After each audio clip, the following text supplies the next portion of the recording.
parler de la réponse de Dieu à nos questionnements. D'ailleurs, maman, tidratum goma, wenam son content lek ning sokris ni se santarayin. À nos pourquoi. Ton sumi sok de boying tia woto. Dans la vie, nous avons des sujets devant lesquels nous nous demandons qu'est-ce que Dieu fait. Vous m'appora, yela mimben tawre ton sokrat mengia, wenam manda boy. Pourquoi ceci? Boy kiti wa be. Pourquoi cela? Boy kiti wa be. Personnellement, j'ai eu des questionnements. Ma menga oto mpama sokrise. Pourquoi Dieu a-t-il permis, Boy kiti wenam sake. quand mon papa décédé, il il n'avait que 61 ans. Il Il était dans le ministère. Le ministère était en train d'avancer. Et il est mort. J'ai posé des questions. Seigneur, pourquoi? Pourquoi ceci? Quand la maladie nous a touchés. Moi personnellement, des membres de ma famille, mon épouse, j'ai demandé à Dieu, pourquoi donc? Quand nous servons le Seigneur, tu permets ces choses. Ce sont des questions qu'on se pose. Et très souvent, au niveau même de notre environnement, de notre milieu, on se pose des questions. Pourquoi Dieu permet-il que les voleurs réussissent à dévaliser les gens? Pourquoi des terroristes vont tuer des chrétiens? Où est Dieu?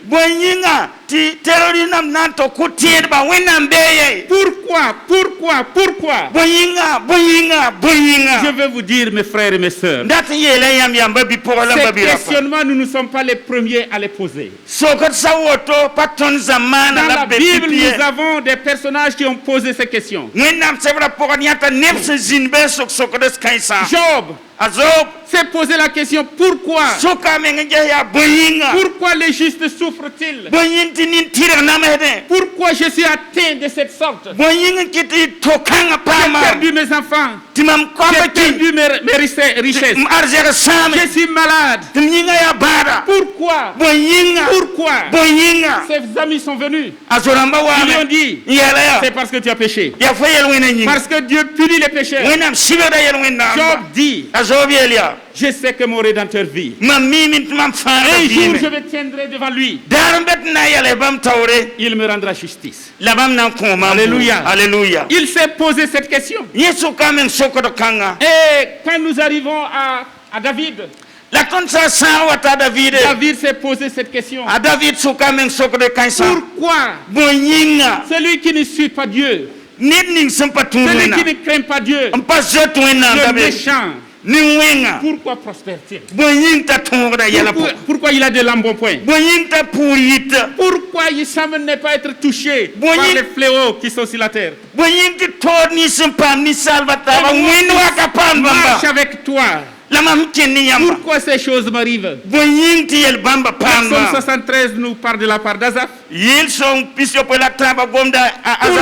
Pourquoi? Notre Seigneur Jésus a posé la question. Est-ce que vous pouvez le croire? Jésus était sur la croix. Il s'est écrié, mon Dieu, pourquoi m'as-tu abandonné? Pourquoi m'as-tu abandonné? Nos questionnements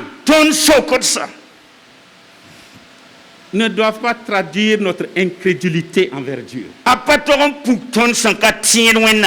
Ces questionnements envers Dieu ont poussé certaines personnes à dire, Dieu n'existe pas. Ils sont arrivés à cette extrémité. Il n'existe pas. Il n'y a pas de Dieu. Et d'autres ont dit, Dieu, il existe, mais il n'est pas plein d'amour pour les gens. Il a abandonné sa création. Il les laisse gérer leur situation.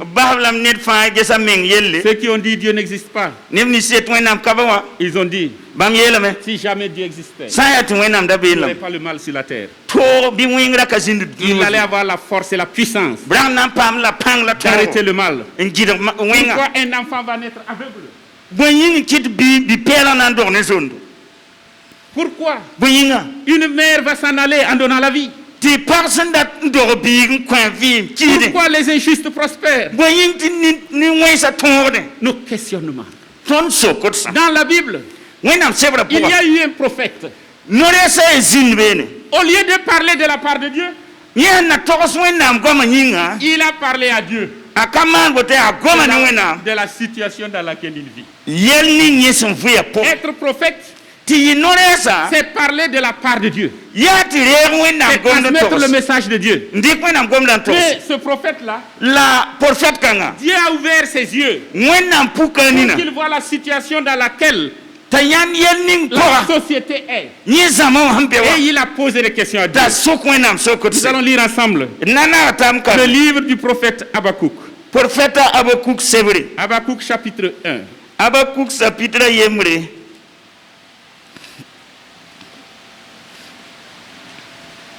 Habakkuk. Je sais que beaucoup de gens auront de la peine à trouver ce livre. Je me rappelle quand j'étais au village, on a demandé à quelqu'un de lire dans le livre des Colossiens. Il a fouillé toute la Bible. En ce moment, il n'y avait que le Nouveau Testament à Morée. Il a lu, il a cherché. Il a dit qu'il pense que ce livre-là n'est pas là. Ce n'est pas dans la Bible. Lui n'a jamais entendu parler. Il a fouillé sa Bible, il n'a pas trouvé. Je ne veux pas que quelqu'un ce matin-là dise qu'il n'a pas trouvé Habakkuk. Le livre du prophète Habakkuk. Qui a trouvé? Amen. Qui est en train de chercher?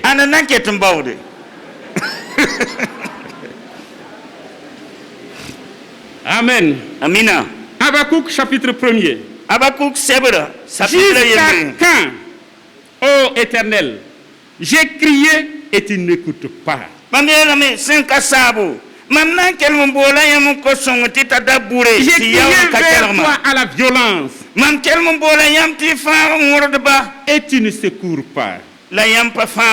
Pourquoi fais-tu voir l'iniquité? Contemples-tu l'injustice? Pourquoi l'oppression et la violence sont-elles devant moi? Il y a des querelles et la discorde s'élève. Aussi la loi n'a point de vie. La justice n'a point de force. Car le méchant triomphe du juste. Et l'on rend des jugements iniques.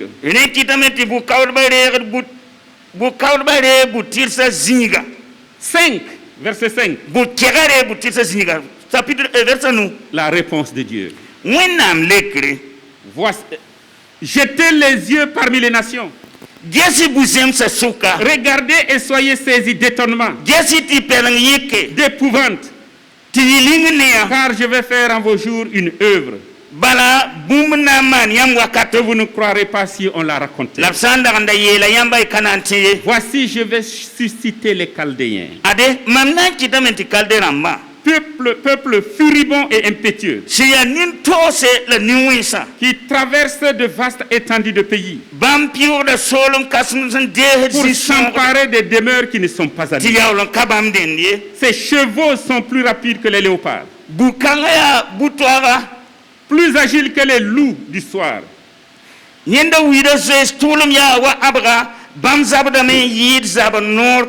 Et ces cavaliers s'avancent avec orgueil. Ces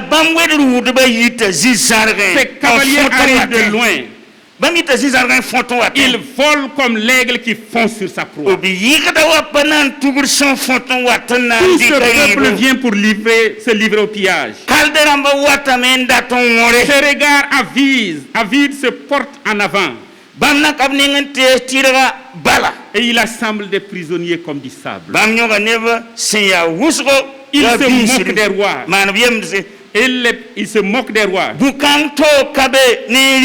Et les princes sont l'objet de ses railleries.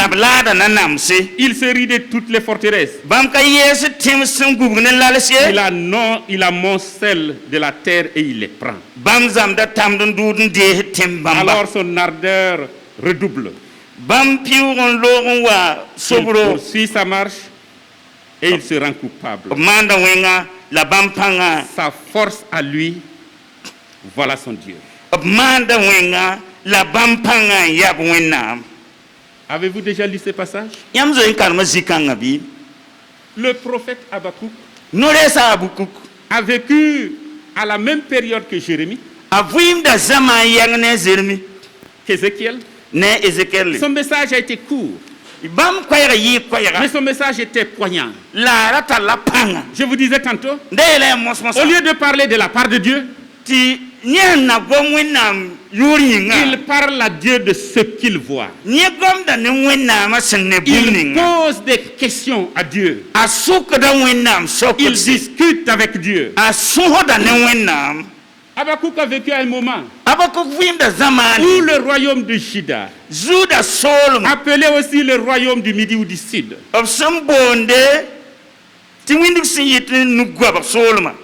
ce royaume était composé de deux tribus. Parce que les autres se sont séparés. À la mort de Salomon, son fils a pris le pouvoir.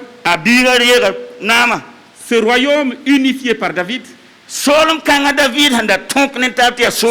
a géré avec sagesse. Mais son fils Roboam n'a pas eu la sagesse de son père. Son père, à cause des grands travaux, les grands chantiers, il a fait que le peuple ait travaillé beaucoup. Ils ont payé beaucoup d'impôts. Il y a eu beaucoup de taxes pour construire le temple, pour construire les palais, pour construire les écuries de Salomon. La tâche était lourde. Mais le peuple a vécu cela sans murmurer. Mais à la mort de Salomon, son fils est monté au trône et 10 tribus sont venues le voir. Et ces 10 tribus avaient devant elles Jéroboam. Ils sont venus. Ils ont dit au nouveau roi, nous te demandons au roi,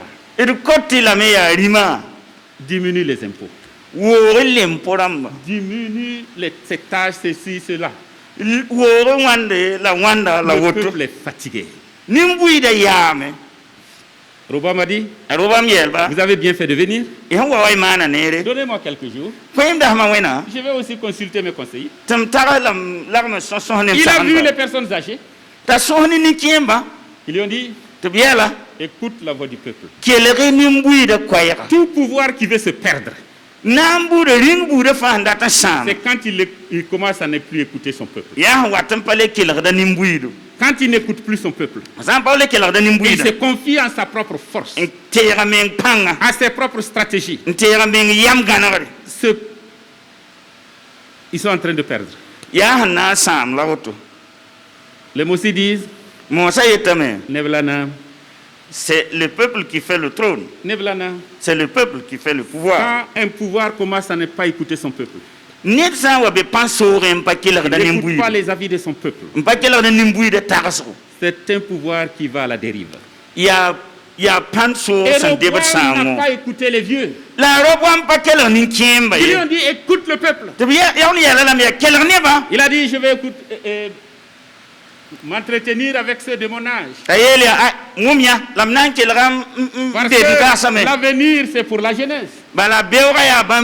C'est eux qui connaissent les technologies, les nouvelles technologies de l'informatique. C'est eux qui connaissent tout. C'est pour eux demain. Je vais leur poser la question. Il est allé les voir et ils lui ont dit, n'écoute pas. Un chef, c'est la force. Un chef est chef Voilà, parce qu'il fait la force aux autres. Si jamais il montre un peu de faiblesse en écoutant le peuple, c'est ta fin. La Bible nous dit que Roboam a écouté la jeunesse. Si jeunesse savait. Et il est parti, il a dit à Jéroboam, à sa délégation, moi je serai pire que mon père. Mon auriculaire sera plus que les reins de mon papa. Mon papa vous a fouetté avec des simples fouets. Moi je vais vous fouetter avec des épines. Une réponse qui manque de sagesse. Il a dit, dans ces conditions, règne sur ta famille. Nous, on ne veut plus de toi. Ils se sont séparés. Ils ont constitué le royaume d'Israël. Et ce royaume d'Israël avait pour capitale Samarie. Et le royaume de l'Assyrie, qui était la puissance mondiale de l'époque, est venu conquérir Samarie. Il les a vaincus. Il les a déportés. Détruire Samarie. Remplacer ses habitants par des gens d'autres contrées. Et cela en 722 avant Jésus-Christ. Que cela s'est passé. Le royaume de Juda, qui avait pour capitale Jérusalem, était toujours là. Mais du temps d'Abakouk, il y avait une puissance qui se levait. Dans les années 600 et quelques, le 7e siècle avant Jésus-Christ, le royaume de Babylone était en train de devenir une puissance. Ils ont vaincu la Syrie. Ils sont même allés jusqu'en Égypte. Et à la bataille de Carchemish, Nebuchadnezzar a vaincu le pharaon à Carchemish. Et maintenant, en revenant, il a entrepris d'envahir Juda pour occuper Juda, parce qu'il était devenu la puissance. Il avait la force. Et il est venu pour détruire Juda. Et avant qu'il ne pénètre dans Juda, Habakkuk regarde. Il voit le mal qui se passe. Il regarde autour de lui. Il y a la violence. Il y a la violence. Le sang coule. Les innocents perdent la vie. Pourquoi, Seigneur? Pourquoi tu regardes cela et tu ne fais rien? J'ai même crié à toi. J'ai même crié à toi. Arrête les actes terroristes. Arrête la puissance des brigands. Arrête tout ce qui est mal. Arrête ce que l'avancée de l'homosexualité. Pourquoi, Seigneur? Tu es là sur ton trône et les homosexuels avancent et les voleurs avancent, les corrompus avancent, ceux qui ne craignent pas Dieu continuent de prospérer. Pourquoi la justice n'est pas dite? Pourquoi les jugements sont tronqués? Pourquoi les gens ne craignent pas ton nom? Pourquoi le mensonge est dans la bouche des gens? Pourquoi? Alors que tu es sur ton trône, tu as le pouvoir d'arrêter cela. Pourquoi? Mes frères et mes sœurs, je vous ai dit que ces questionnements-là, nous les avons posés. Et nous les posons aussi. Nous continuons de nous poser ces questions. Une première chose, c'est que Habakkuk est préoccupé de la situation qui existe dans son pays. Pipi yati yelning senda betingwa rapaka Habakkuk. Est-ce que nous sommes préoccupés Ringa par ce qui se passe dans le monde, par ce qui se passe autour de nous? Est-ce que nous avons crié à Dieu?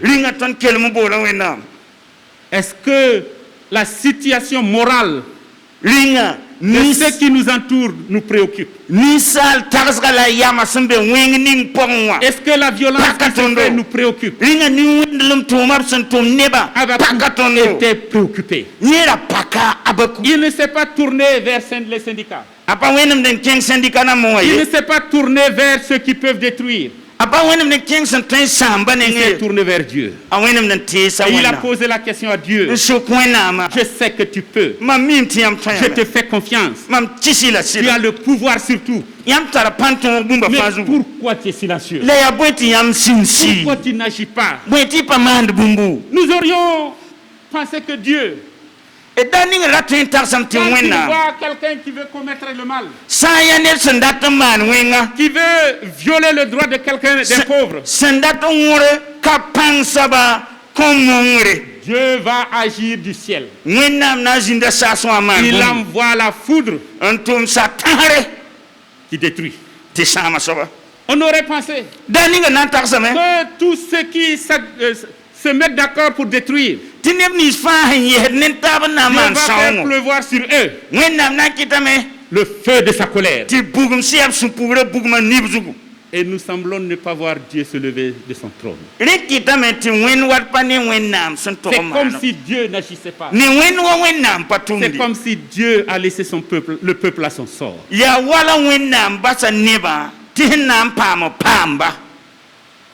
Mais Dieu va répondre. Et la réponse de Dieu n'est pas celle qu'attendait Habakkuk. Habakkuk attendait que Dieu vienne arrêter la violence, qu'il châtie les oppresseurs. Mais ce n'est pas ce que Dieu fait. Directement, ce qu'il fait, il suscite un peuple, les Chaldéens, les Babyloniens. Et il dit au prophète, tu penses que je ne vois pas? Tu penses que je n'agis pas? Tu es limité dans ta vision d'homme. Tu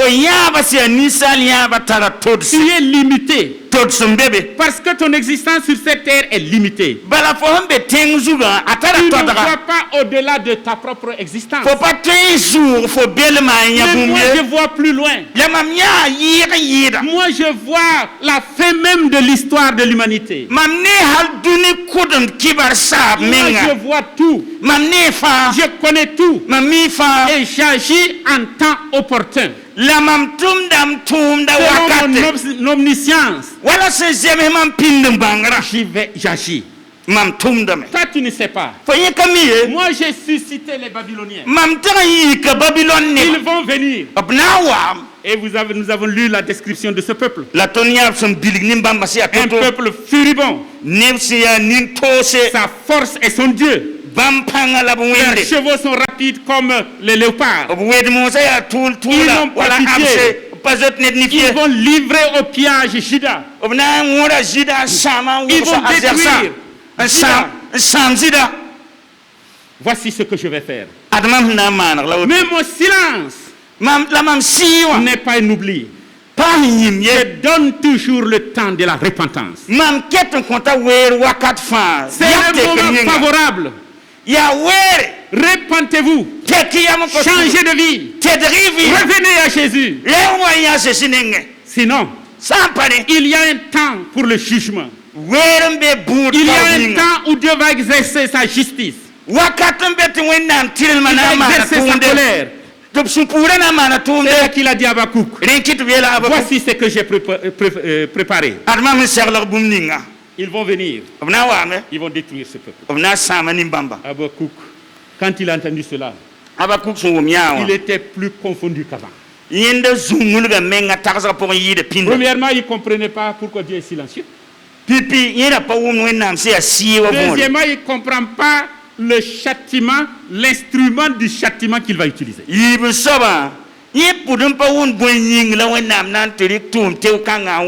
Pourquoi, Seigneur, tu vas prendre un peuple qui ne connaît même pas ton nom, qui adore des idoles?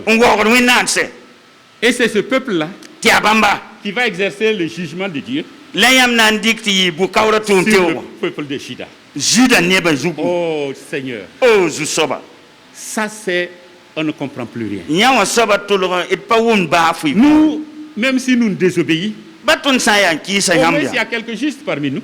Il y a des gens qui connaissent quand même ton nom. Mais ces Chaldéens, ce sont des féticheurs.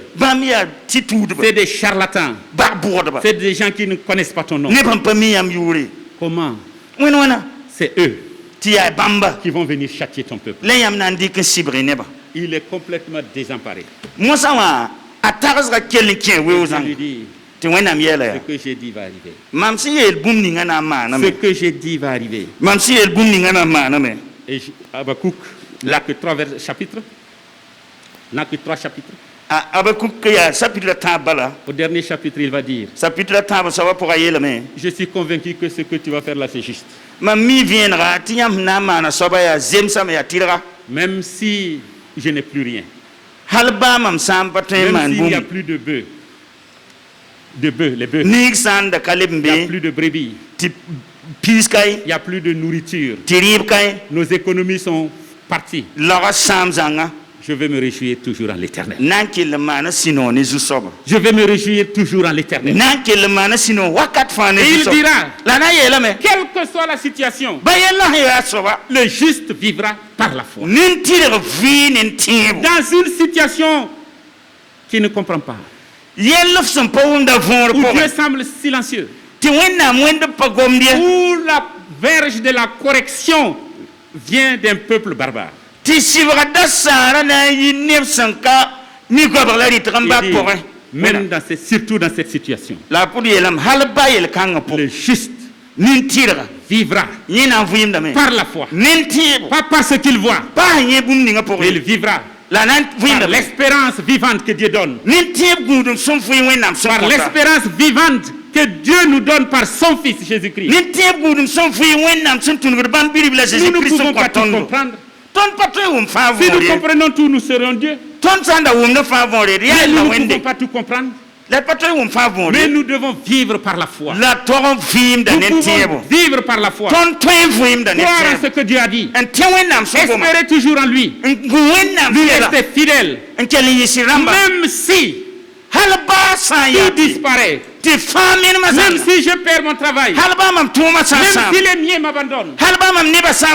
Moi, je vivrai toujours par la foi. Je me réjouirai en l'Éternel. Tu seras le sujet de ma joie. Dans les situations même que je ne comprends pas. La violence autour de nous. Mes questionnements ne seront pas une contestation de ta souveraineté. Mes questionnements seront toujours une soumission, une obéissance à toi. Mon frère, ma soeur, certainement tu as des questions. Tu as posé des questions à Dieu. Pourquoi tu m'as arraché un tel? Pourquoi mon mariage a été brisé? Pourquoi mes fiançailles ont été rompues? Pourquoi ma maison a pris feu? Pourquoi les miens m'ont abandonné? Pourquoi? Je veux me réjouir en l'Éternel. Comme Job a dit, que le nom du Seigneur soit glorifié. Après avoir tout perdu, il dit toujours, je le suivrai. je marcherai avec lui. Je ne sais pas, mon frère. Je ne sais pas, ma soeur. Quelle situation as-tu traversé? Et tu as posé des questions à Dieu. Et tu sembles n'avoir pas de réponse. Et le prophète Habakkuk nous apprend que Dieu est toujours sur la trame de l'histoire. Comme un habile tisserand, il tisse une étoffe multicolore d'une grande beauté. Ce n'est qu'à la fin de l'histoire que nous comprendrons tout. Et nous savons que le jour viendra où l'agneau qui est sur le trône se lèvera et jugera les nations. Et jugera les nations. Toutes les nations viendront devant lui et il les jugera. Et ça, c'est la finalité de l'histoire. Nous comprendrons alors comme nous sommes connus aujourd'hui. Aujourd'hui, nous ne pouvons pas tout comprendre. Mais quand l'agneau sur le trône jugera les nations, les peuples qui ont méprisé son nom, les peuples qui ont rejeté son nom, les peuples qui ont martyrisé ses frères, il se lèvera et il jugera les nations. Et tout genou fléchira devant lui. Et toute langue va confesser que Jésus est Seigneur. Mais en attendant ce jour, nous ne connaissons pas tout. Ne laissons pas ce que nous ne comprenons pas dominer nos vies. Laissons ce que nous connaissons de Dieu dominer nos vies. Laissons la parole de Dieu conduire nos vies. Et comme le prophète Habakkuk, réjouissons-nous à l'éternel. Amen. Nous voulons courber nos fronts devant le Seigneur.